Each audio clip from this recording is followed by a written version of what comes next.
What is up, everyone? Welcome back to another video, and today I will be talking once again about the upcoming Masters of the Universe Revelation cartoon series that is going to be on Netflix. And really, it's going to be more about whether or not Kevin Smith pulled a bait and switch on everyone.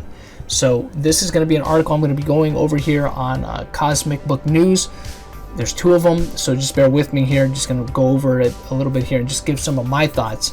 If you haven't seen my previous video on this, just go ahead and click in the description below. There's a link, and I'm also going to put one here on the video if you guys want to check it out. Same thing with these articles. They'll be in the description below if you guys want to read them for yourselves. But let's get into it right here. It says, Kevin Smith is apparently a big fraud when it comes to HeMan and has been caught in a big fat lie, as a tweet unearthed from 2013 reveals Smith stating he is not a fan of HeMan. In addition, it appears as if Kevin Smith, Netflix, or both have been lying to fans about the show's plot. I wasn't a HeMan fan, the tweet states, which is the direct opposite of how the Netflix show has been promoted in the media and what Smith has said himself. So we have here an update. Kevin Smith has responded to claims his HeMan is woke, which is the next article I'll be going over here in a moment. Update number 2 video from Kevin Smith's Comic Book Men series reveals Smith stating, I have no love for HeMan either. So we'll go back here so you guys can hear it. Now, this was a response to what he was saying to somebody else on the show here. So take a listen to this. I have no love for HeMan either, but he's got a place in the world in a comic book store. You can't make fun of somebody else's interest. You're like, HeMan's stupid. I like Batman. You know, what's the deal?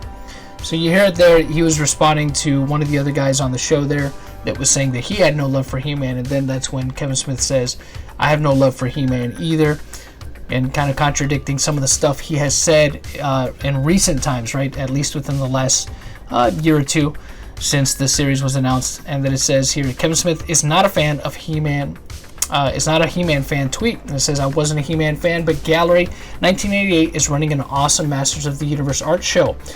And he links a blog post here. That was back in 2013. Now, maybe recently he's become a convert, but this is something that people are pointing out now because of what we've seen with a lot of these reimaginings with these old IPs. We've seen it with comic books, right? With G.I. Joe comic books, we've seen them kind of take this more woke kind of approach, and instead of just writing good stories, there seems to be this real concerted effort to make really agenda-filled either comic books with some of these old IPs or cartoons or some kind of political or social agenda with them instead of just good storytelling, which is what people really want. They don't mind you putting a little bit of nostalgia sprinkled in there, as long as you give them a good story, something that they'll enjoy, you know, based on it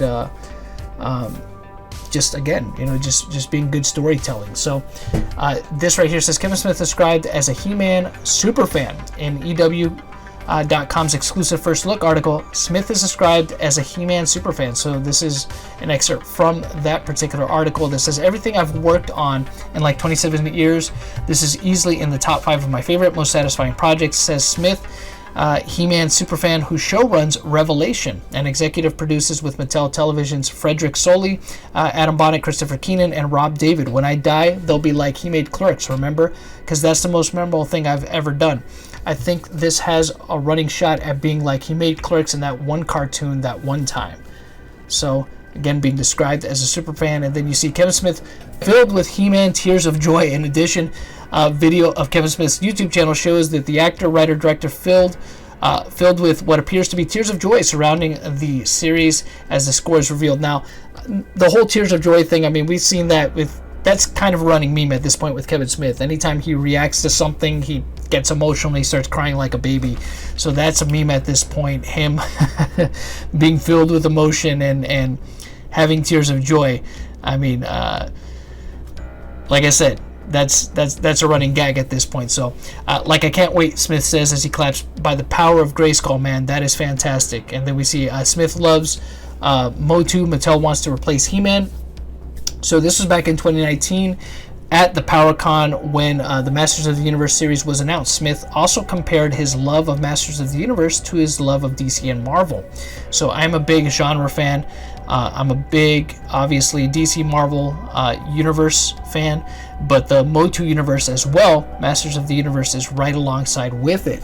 However, Smith actually says he didn't collect any of the He-Man figures as he was 14 at the time, but claims he watched his friends and was fully into it. And I wouldn't indict him on that, right, of him not collecting the toys and say that he's not a fan because he didn't collect the toys. But again, we're seeing like some contradictory stuff. But hey, maybe he converted recently, right, within the last couple years. Unfortunately, it came right after I stopped collecting toys. And when I say stopped collecting toys, it was my mother who told me, you're 14, no more toys. So I watched my friends buy the toys, but I was fully engaged with the cartoon because I was an after-school kid, so I'm well-versed in the lore.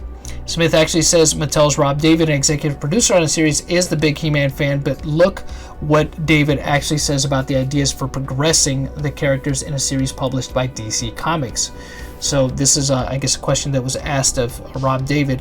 What if there was no Adam? What would He-Man be then? What if Skeletor got the power?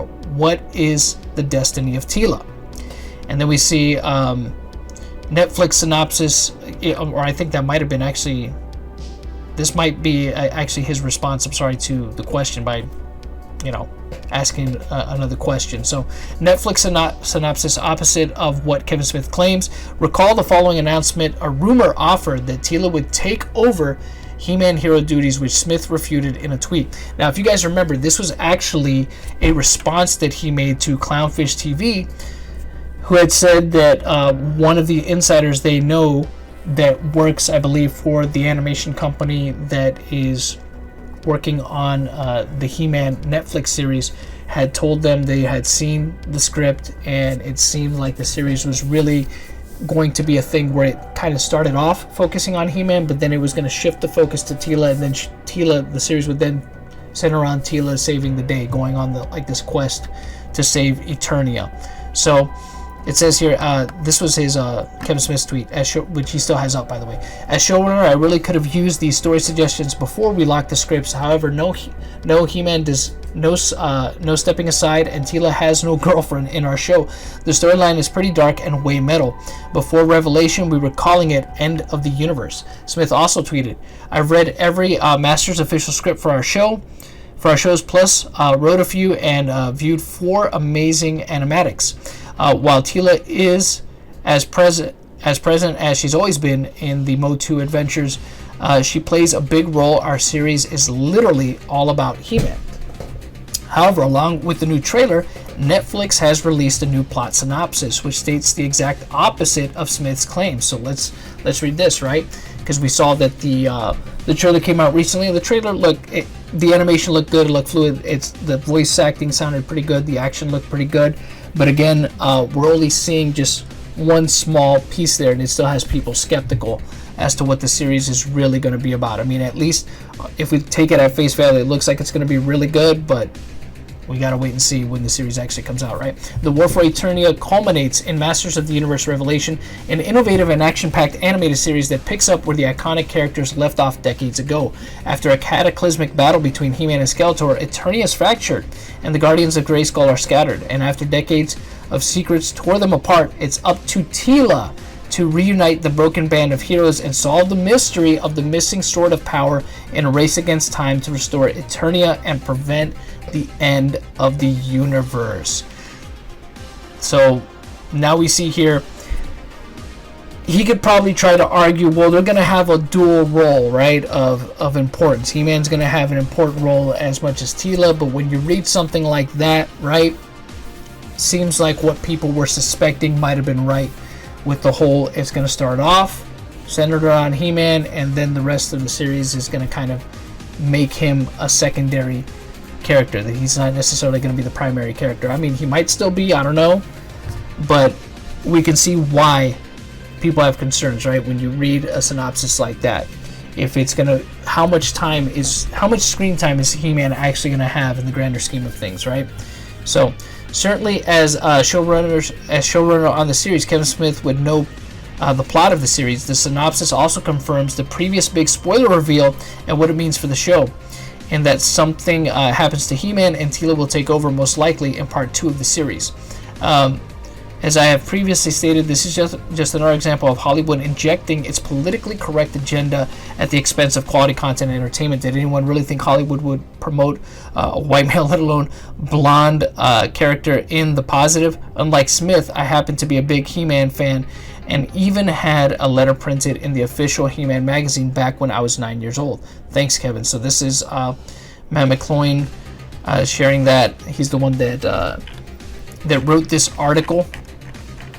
And we'll go on to the next one here. Kevin Smith responds to woke He-Man.